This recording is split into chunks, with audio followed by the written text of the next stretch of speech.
سوچوي آباد جهان ویدیدا هیواد ودان شاد و حریت دیوی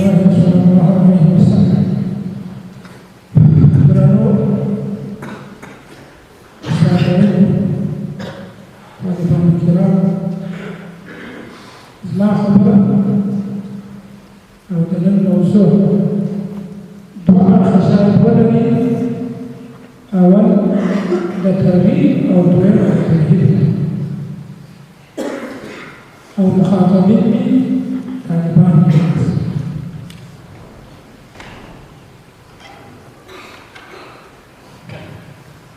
د ترغیب خبرې ورته ډېرې دي. د علم په ترغیب کې خبرې ډېرې شي، خو نن به په ترغیب کې خبرې وکړو. د قرآن کریم کوم آیات چې ما تلاوت کړي د هغه آخري برخه فمن کان یرجو لقاء ربه، که څوک دا امیدواري لري یا دا غواړي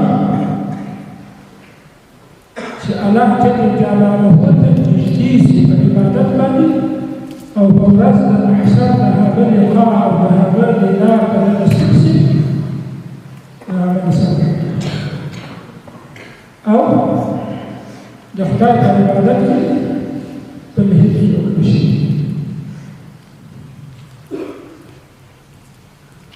د الله جل جلاله عبادات مختلف دي.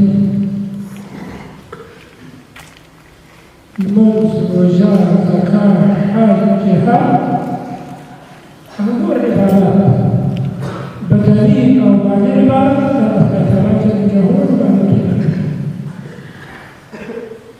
تر هغوی افضل د رسول اکرم صلی الله علیه وسلم بللي علم،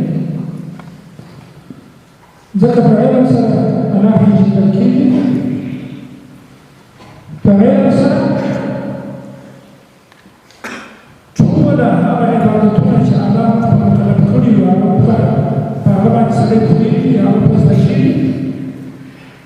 او په علم سره د عبادت طریقه سړی پوهېږي.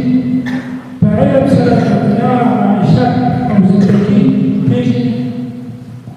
په علم سره د آخرت نعمتونه او عذابونه پېژني.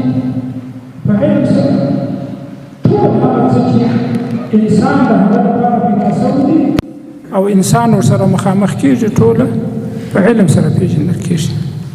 نو ځکه علم او عالم ته رسول الله صلی الله علیه وسلم افضل وایي، بهتره او غوره ورته وایي. حضرت عثمان ابن عفان رضی الله تعالی عنه دا حدیث د رسول اکرم صلی الله علیه وسلم د خولې سره نقل کړی دی او صحیح مسلم هغه په خپل کتاب کې راوړی. صحیح حدیث دی. من تعلم القرآن وعلمه.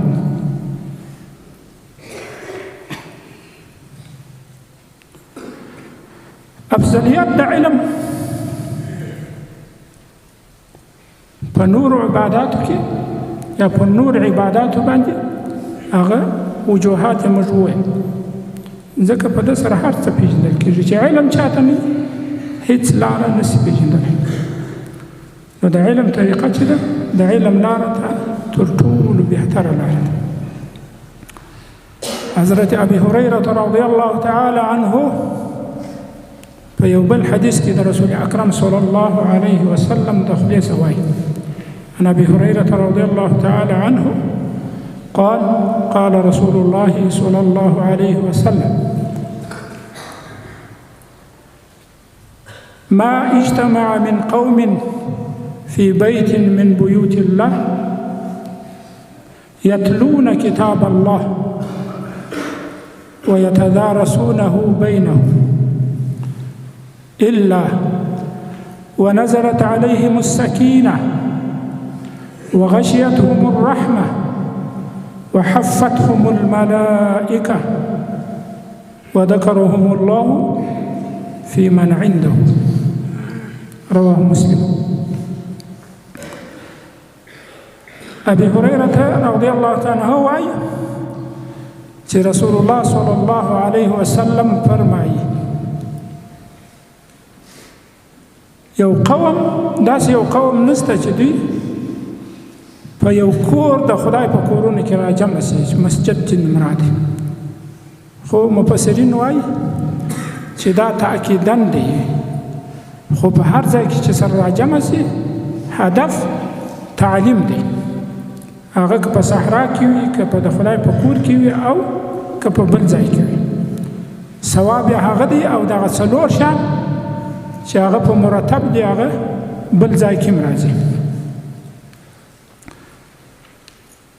که طالبان او علما په خپل منځ کې وي یا عالم او متعلم وي، متعلمین وي، ملا او طالبان وي، او دوی د قرآن تلاوت کوي، د هغه تعلیم کوي، هغه یو بل ته زده کوي چې مطلب یې علم دی، دیني علم،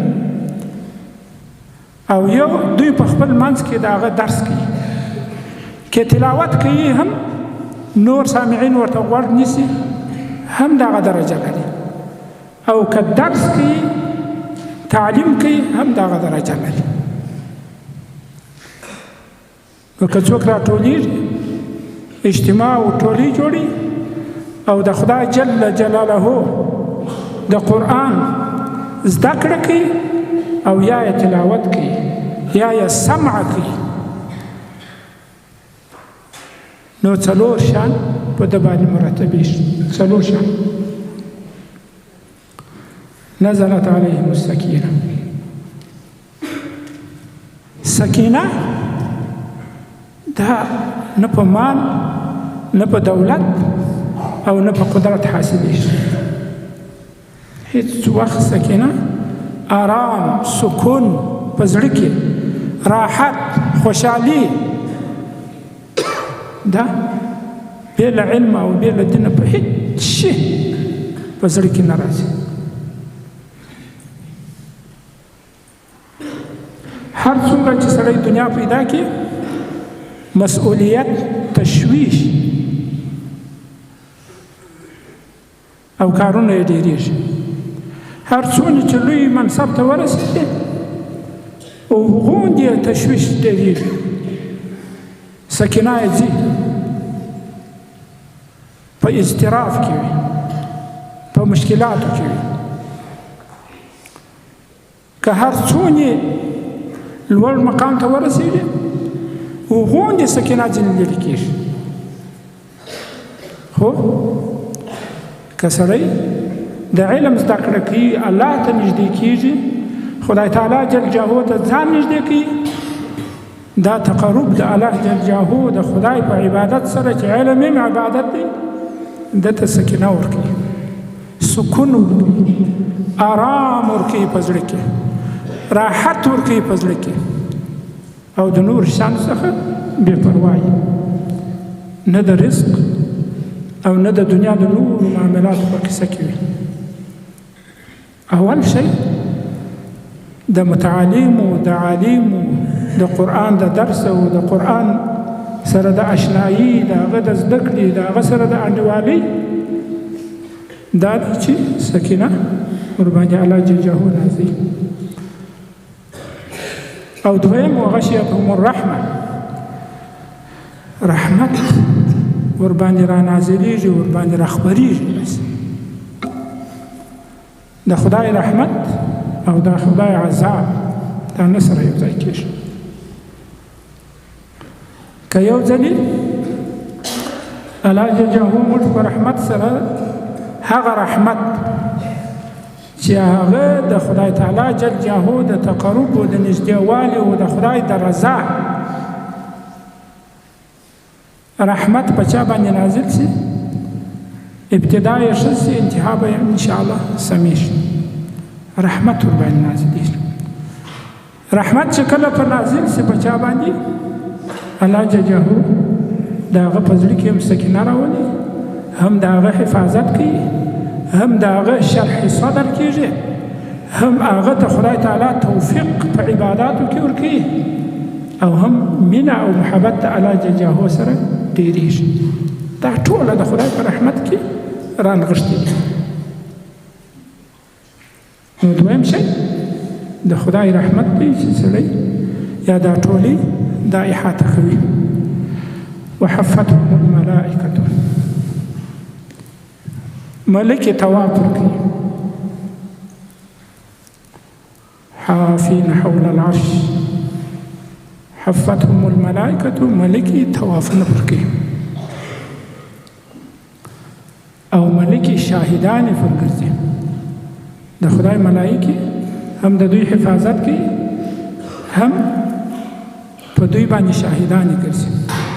یو بل حدیث کې راځي چې کله یو اجتماع د قرآن د علم، د قرآن د زده کړې، د تلاوت او د ذکر یو ځای جوړ شي، نو الله جل جلاله ملوکو ته وایي چې دا خلک څه غواړي. هغه ورته وایي چې یا الله، دا ستا د بیرې دلته راجمع شوي دي، او ستا رضا غواړي، او ستا عبادت کوي، او ستا د مغفرت په تمه دي. نو الله جل جلاله وایي چې تاسو شاهدان اوسئ، فقد غفرت لهم، ما دوی ته بخښه کړې، ما دوی بخښلي دي. ملائکې هم د دې لپاره په دوی باندې طوافونه کوي، او دوی ته د مغفرت دعاګانې کوي، په دوی باندې درود او سلام وایي، او الله جل جلاله پر مغفرت باندې چې دا ټولې ته کړي په هغه باندې شاهدانې ګرځي. حتی تر دې چې ملائکې ووایي چې یا الله، په دې ټولې کې خو داسې خلک هم ووایي، یا داسې کسان هم ووایي چې هدف یې د دې حلقې د ذکر یا د عبادت یا د تعلیم نه و، د یو کار لپاره راغلي وو، خو په دا ټولۍ کې کښېناستل. نو الله ورته وایي چې په ټولۍ کې راغله، هغه هم د دوی سره، هغوی ته مې بخښه. دا درېیم نتیجه ده چې په تعلیم د قرآن او په تدریس د قرآن باندې مرتبېږي. څلورم وذكرهم الله في من عنده، الله جل جلاله په هغه ټولۍ کې ذکر کې په خیر سره، په مغفرت سره، په رحمت سره، چې هغه د خدای ټولۍ ده او خیر د ټولۍ ده. یو بل حدیث کې د ابي هريره رضی الله تعالی عنه راځي، هغه آخري دغه یې دا دی: ومن ذكرني في الملأ ذكرته في الملأ خير منهن. که څوک زما یادونه وکړي، زما ذکر وکړي، زما د قرآن تعلیم وکړي، زما د معرفت دپاره ژوند مصرفوي، نو زه بیا په داسې یو ټولۍ کې دی ذکر کوم، په داسې ټولۍ کې بیا یادوم چې هغه تر هغه ټولۍ چې زه پکې ذکر کړی یم تر هغه خیر ده، چې د ملائکو ده یا د خدای د مقربینو ده. او چې الله جل جلاله سړی ذکر کړي، یاد یې کړي، په خیر یې یاد کړي، په یو ټولۍ کې یاد کړي، بیا د هغه آینده انشاءالله په خیر ده. دا د ترغیب خبرې دي. علم الله دې زموږ نصیب کړي. علم تر ټولو بهترینه سرمایه ده، علم تر ټولو بهترینه تحفه ده، علم تر ټولو بهترینه توشه ده چې انسان ته الله جل جلاله نصیب کړي. یؤتى الحکمة من یشاء ومن یؤتى الحکمة فقد اوتي خیرا کثیرا. حکمت څه دلته معنا؟ علم. چې الله جل جلاله چاته علم نصیب کړي، او الله جل جلاله علم هغه چاته ورکوي چې د خدای خوښ دی. خو د خدای په خوښه کې چې ورکوي نو خو سړی هم خوښ شي چې چا ته ورکوي او که چا ته علم ورکول سو نو خیر کثیر ورته نصیب سو الله دې زموږ ټولو نصیب کړي اوس دا بل اړخ ته راځو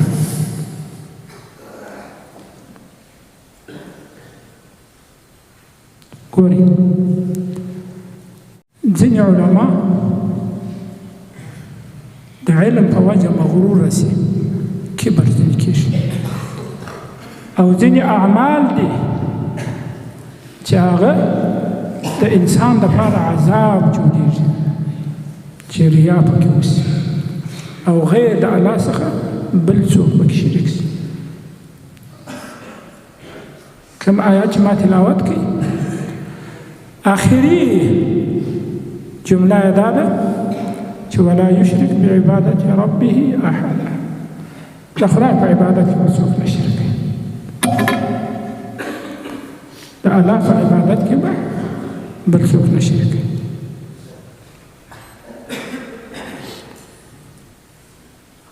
علما وایي چې دا علم یا هر عمل چې هغه کې ریا راسي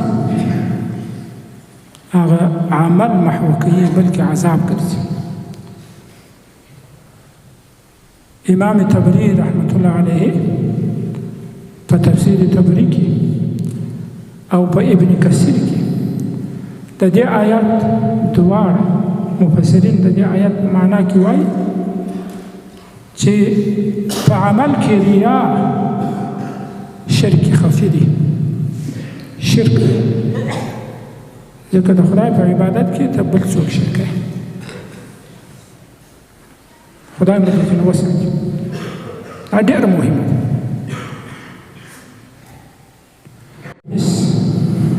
نقل کوي عن ابي هريره رضي الله تعالى عنه قال سمعت رسول الله صلى الله عليه وسلم يقول من تعلم علما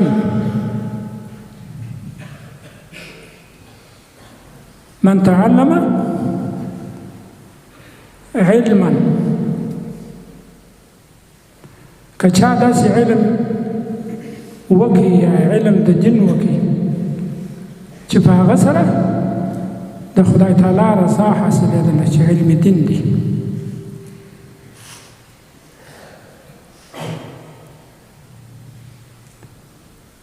او بیا د دې علم په واسطه سره داسې طلب وکړي چې هغه د دنیا طلب یا یې دغه علم وسیله د دنیا د بل هدف دپاره وګرځوه فلم یجد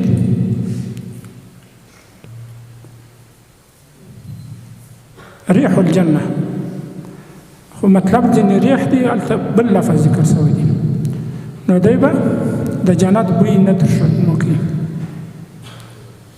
خدای مو دې وساتي د علم درجه ډېره لوړه ده علم به یوازې د الله جل جلاله دپاره حاصلوي ځکه چې موږ الله جل جلاله په دې مکلف کړي یو په کومو عباداتو چې موږ الله جل جلاله مکلف کړي یو د هغه علم په موږ باندې فرض دی او دا علم به د الله جل جلاله د رضا لپاره خدای ته د نږدېوالي لپاره د هغه د معرفت لپاره د هغه د عبادت لپاره او د هغه د مسؤلیت د پوره کولو لپاره حاصلوي فلم یجد عرف الجنة عرف لفظ راغلی یعنی ریحها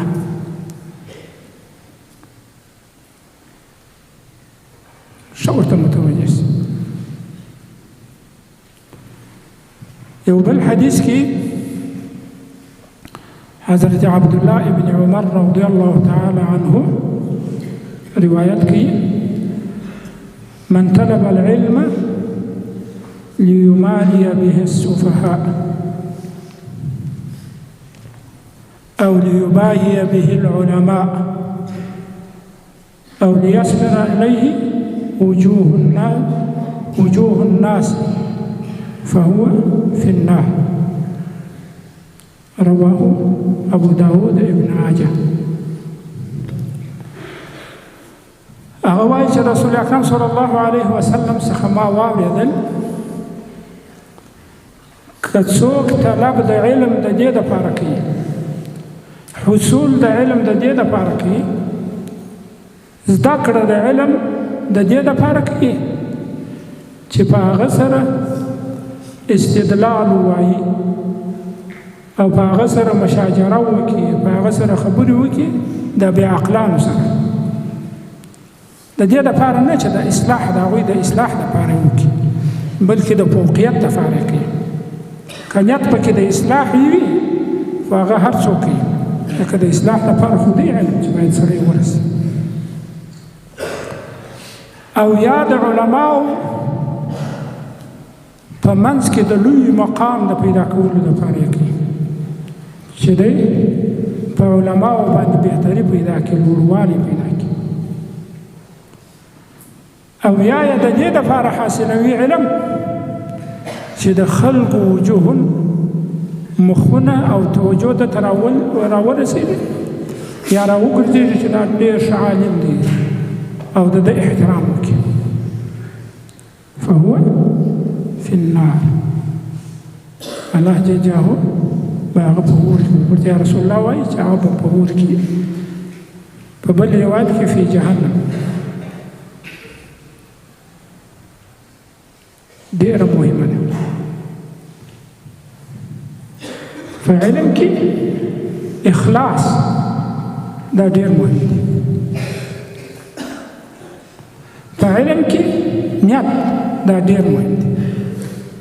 حضرت عمر رضی الله تعالی عنہ د رسول الله صلی الله علیه وسلم سره اول حدیث چې په بخاري شریف کې را نقل شوی دی هغه حدیث دی: انما الاعمال بالنیات وانما لكل امرئ ما نوى فمن كان هجرته الى الله ورسوله فهجرته الى الله ورسوله ومن كان هجرته لدنيا يصيبها أو امرأة ينكحها فهجرته إلى ما هاجر إليه. نیت ډېر زیات مهم دی. هر نیت چې تا په هر عبادت کې وکړي، عبادت د هغه تابع کېږي. دا عبادت یوازې دا نه چې عبادت وګرځېږي، بلکې عذاب ګرځي سړی. عذاب حجت لك نه ګرځي، حجت علیک، په تا باندې حجت ګرځي، په ما باندې حجت ګرځي. خدای دې د عصر په علماو باندې رحمت وکړي. دا مرض اوس ډېر زیات دی. فوقیت په علم کې توهین د علماو، ځان ته بهتري او لوړ مقام په علمیت کې او د دې اظهار خطرناک دی. او دا اوس ډېر زیات شته. مشاجرې د دغه دپاره کېږي، مقابلې د دغه دپاره کېږي، استدلالونه د دغه دپاره کېږي. اختلاف په دین کې رحمت دی. اختلاف په منځ کې د علماو رحمت دی، ځکه تحقیق ته خبره ځي. او څومره چې په مسائلو کې تحقیق کېږي هغومره سړی حقیقت ته رسېږي. هدف د اختلاف څخه تحقیق وي، حقیقت ته رسېدل وي، حقیقت د حقیقت فوقیت وي، د کلمت الله علوه او لوړوالی په راځي. په دې کې کوم اشکال نشته. خو که هدف بل شي، علو وي، ریا وي، د نفس لوړوالی وي، تقاضا د نفس وي، کبر وي، بیا عذاب دی. خدای مو دې ځینې وساتي. د هغه د صحت، هغه ته لاره د جهاد لپاره برابرول اسباب د جهاد لپاره برابرول دا ټول الله جل جلاله چې دته مهیا کړي